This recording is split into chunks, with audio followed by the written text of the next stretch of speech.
The Lord be with you. And with your spirit. A reading from the Holy Gospel according to John. Glory to you, O Lord. Jesus said to Nicodemus, "No one has gone up to heaven except the one who has come down from heaven, the Son of Man. And just as Moses lifted up the serpent in the desert, so must the Son of Man be lifted up, so that everyone who believes in him may have eternal life. For God so loved the world that he gave his only Son, so he who believes in him might not perish, but might have eternal life. For God did not send his Son into the world to condemn the world, but that the world might be saved through him." The Gospel of the Lord. Praise to you, Lord Jesus Christ. Today we celebrate the exaltation of the cross, and our lead group for this feast day is ang Dios Gugma community, and the feast was chosen for them in the parish because of the gospel for today. Dios Gugma, for God so loved the world that he gave his only Son. Because every year on the feast of the exaltation of the cross, we listen to the same gospel from John chapter 3 verses 13 to 17. For God so loved the world that he gave his only begotten Son. Therefore we reflect on the meaning of the cross, which is the highest expression of God's love in this world. God expressed his love through creation and in many ways, but the supreme act of love is when he offered his only begotten Son on the cross as his Lamb who will take away the sins of the world, his precious one, for the salvation of mankind. And when we read the prefacio today of the exaltation of the cross, preface is a paragraph spoken by the priest before the Sanctus, Sanctus, Sanctus. And it's stated here, "It is truly right and just, our duty, our salvation, always, everywhere, to give you thanks, Lord, Holy Father, Almighty and Eternal God.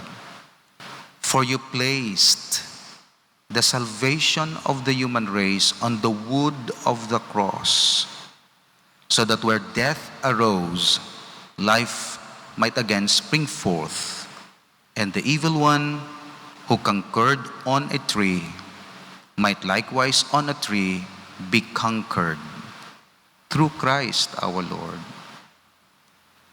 So nabutang diri ang kaluwasan sang tao, hindi sa kwarta, hindi magani sa gera. Ang kaluwasan sang tao, ginbutang sang Dios sa cross. That's why kung maghandom kita sang kaluwasan kag wala cross, hindi kita maluwas. Kay sa plano sang Dios, ang kaluwasan, in His infinite wisdom and goodness, ginbutang niya sa kahoy, hindi sa inyong mga diamante, kag sa inyong mga gold. Ginbutang sang Dios sa kahoy sang krus. Hindi nakaluwas ang inyo minilyon. Kung maghamba kita kaluwasan sang kalag, matagaan niyang kaalibyo sa masakit kay may kwarta ka, makapabulong ka. O makakaon ka maayo kung depressed ka, kadto ka sa restaurant ka mag-enjoy, pero temporaryo. O manamian ka sa imo kaugalingon, you feel good kay bagoy mo bayo kag sapatos. Mga nami na sa sining kalibutan. O mabakal mo maka-travel, ikaw maka-excursion, ikaw ka makakadto ka sa different parts of the world. And you will be happy, but not necessarily saved. Kaya may mga tao nga happy, but not saved. Ang kwarta makadala lang sang happiness. Kung kaisa, sadness man, kay gilinaway man pati sa kwarta. Pero hindi ka dala sang kaluwasan. Kaya ang kaluwasan, sa kahoy sang krus. Imo balay, damo-damo, mga dekorasyon. Pero wala ka kahoy sang krus. Wala mo ginbutangan krus. Paano ka maluwas? Basahon ko liwat. For you placed, addressing to God, ha? Ang pari nag-address sa Diyos. For you placed the salvation of the human race on the wood of the cross. So that where death arose, kay dumduman ninyo sa Genesis, dito, kahoy nga gindumilian bunga ya, ging kaon ni Adan kang ni Eva, dito, death naghalin sa kahoy. Pero haliman sa kahoy, nga ginhalinan sa kamatayon, maghalin man ng kaluwasan. Where death arose, fruit of the tree, disobedience, life must again spring forth. And the evil one, manog, who conquered on a tree, gintempya sa Adan kag si Eva, might likewise on a tree of the cross be conquered. Kadamo gid sa magamit sang Dios nga mga instrument. Pwede man tubi, pwede man asin, pwede man oil, pwede man tinga kahoy gid. Tungod sang kahoy sang cross. That's why kung ang Katoliko mag-venerate sa kahoy sang cross, wala ka nag-worship sa kahoy. Ang gina-worship mo ang Diyos, pero gina-venerate mo ang cross. Kaya kung mag-venerate ka sa cross, wala ka venerate sa cross nga kahoy lang, kundi ang history, ang plano sang Diyos. That's why kung mag-venerate sa cross, kag makita ka sang hindi Katoliko, kag siya kadlawan na ka, ano cross? Because you do not understand. Read book of Genesis. Kamo na, why ka mo ka-intindi mo? So, di nyo maintindihan na ginahimo sang Katoliko, kag mga Kristiyano. Nag-alok-halok ka mo sa cross. Di ka mo ka-intindi, kaya mo basa Bible. Tanawab lang plano sang Diyos sa cross. So, kamo nga naka-intindi, hindi idolatry ang pag-venerate sa cross, kundi memorial sang nagkalatabo. Sa pagtanaw mo sa cross, book of Genesis madumduman mo. Crucifixion ni Christ. Kagunan ng mga promises sang Diyos. So, amo na ang importansya sang cross. That's why may cross. May cross. In fact, sang kita ginbunyagan, ang una-una nga ginhatag sang simbahan sa bata, sign of the cross. In the birthday gift, cross. Ang balsang pari, anak, ginaabi-abi ko ikaw sa simbahan Katoliko. Tanda sang akon pag-welcome sa imo, sa katilingban nga Kristohanon, ako magapat-in sang krus sa imo agtang. Kag ginaagda ko ang mga ginikanan, kag mga maninoy-maninay sa pagsunod sa akon, sa pagpat-in sang krus sa agtang sang inyo ihado. And then, pag birthday, ati birthday gift eh. Pero una mo nga gift nga ginhatag sa iya is the cross. Kaya that's the best gift, salvation, eternal life. For God so loved the world, so loved. Wala lang ginbutangan, God loved the world. Ginbutangan nila diri, so loved, meaning shocking love, extraordinary love, special love, mysterious love. Sometimes love which could not be understood. May mga pagigugma nga hindi mo ma-understand. Ang nilang nagabuangit ka. Pero di, pagigugma mo, ang kalaway man na sa imo nga, ano, langga mo man na, laway-laway man na. Ay, huwag kakabaluya sa pagigugma. Ang laway nagagwapa. Kung magigugma ka, ang laway gagwapa. Hindi mo lang dumduman nyo, sang may bago ka mo kasal, ang baho, sang bana, hamot mo. Pero kung wala ka na love, bisan ano siya kahamot, baho. Amo ng love. God so loved the world. Naga-foolish ka kung kaisa. Gabuang ka kung kaisa. Of course, hindi buang negative. Hindi buang foolishness in Christ.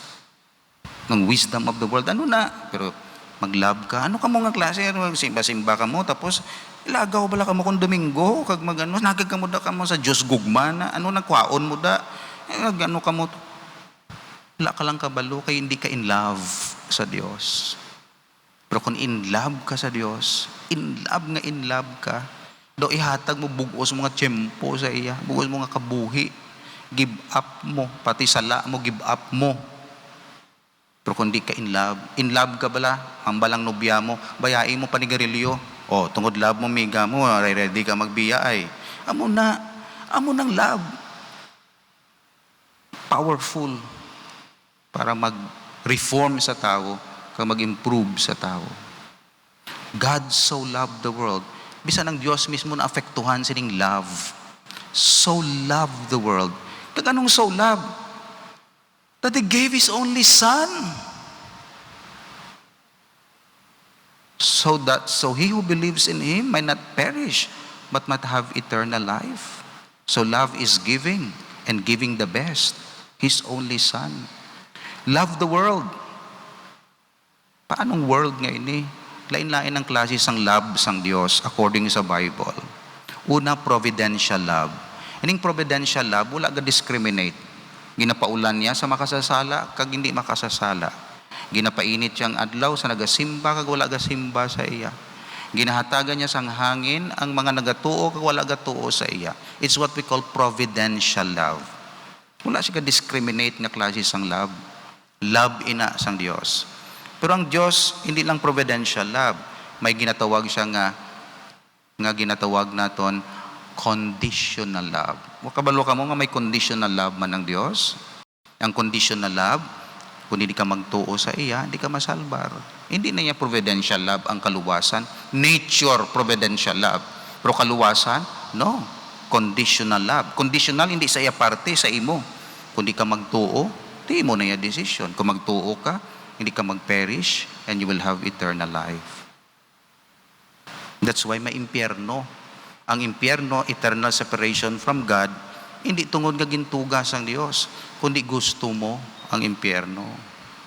Hindi niya mapilit. Hindi ka sa iyamong, hindi niya kabutang, abi. O, dali na, sulod na sa langit. Tapos hindi ka magsulod sa langit, hindi ka butang. Hindi sa impyerno. Sige, dito ka sa impyerno, din ka. Maglutaw-lutaw ka da. Hindi ka maglutaw-lutaw da. Sa impyerno ka. Imo na yung gusto. Kinainbitar ka, hindi ka magpati sa iya, hindi ka magtuo, may imugin. Okay, hindi ko ya, sulod na diri. Come, kadto na diri, sulod na. Hindi ko. O, sige. Desisyon mo na, ha? Tapos ang dito ka sa impyerno, basulon mo ang Diyos. Ano ka nga klasis ang Diyos? Hindi You exercise your free will. It's your decision. Hindi mo na iya nga, nga basulon ng Diyos. Ginhatagan ka sang gift, tapos ginguba mo ang gift, basulon mo ang giver.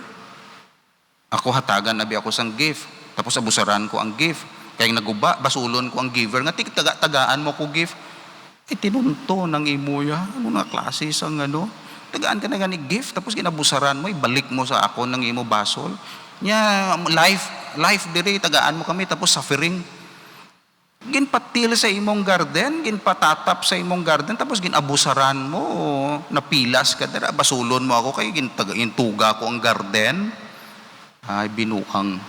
That's why amuna kita, God so loved the world that He gave His only Son. Ginabato natin siya. He who believes in Him might not perish. Duha ka term ang gingamit, might not perish, but might have eternal life. Duha gid, perish, eternal life. Kaya pwede ka mag-eternal life, pero perished. That's hell. Pwede ka mag-eternal life, pero super abundant, heaven. Abi niyo, wala silang eternal life ang tao sa hell. May eternal life sila. Galing worst. Na pag-perish sila, separate sila sa Diyos. That's why hambal ni Lord, that those who believe Him in might not perish and have eternal life. So, eternal life plus abundant na klase sang kabuhi. Gambal ni diri, God did not send His Son to the world to condemn the world, but the world might be saved through Him. So, sa katapusan so providential love, conditional love, and then merciful love. Ang love, kung butang mga love, vague. Butangan mo sang description. Merciful love. Merciful love, amuning love ya sa sinners. Mercy. Tani kondenar na, galing na luoy siya, padalaya yan. Merciful love. And then lastly, sa katapusan, ang love sang Diyos is just love. That's why my second coming. My second coming. So, providential love. Providential. Salvific love for all. Merciful love. Year of mercy. Kita sa mong merciful love. Gina-offer. Plaso. Extension sang deadline. Extension. Plaso pa. Plaso. Pero kung tapos na plaso mo, kagat extend na sang Diyos, just love. He will come to judge the living and the dead. Kag anong himuon niya? Separate niya ang sin kag sinner. Kung ma-separate, kay ang sinner nagsiling, I'm sorry, na-separate siya sa iya sin, higko, na-separate siya. Ang sin, haboy. Pero sinner will be saved. Kaya nag-sorry ka mo, I'm sorry. Nag-confess ka, I'm sorry. Sinner ka magyapon, pero tinlo ka na, ginaboy na to'y mo sin. Kung pinahan ng sin, kung sunugon ang bayo mo nga higko, hindi ka masunog. Kaya ginuba mo na mo, ginaboy mo na to. Pero kung ang sinner hindi mag-ubas ang iya higko nga bayo, kag hindi, di ka, namiang ko siniyan, di ko ya. Sunugon gani ang bayo, masunog ka man.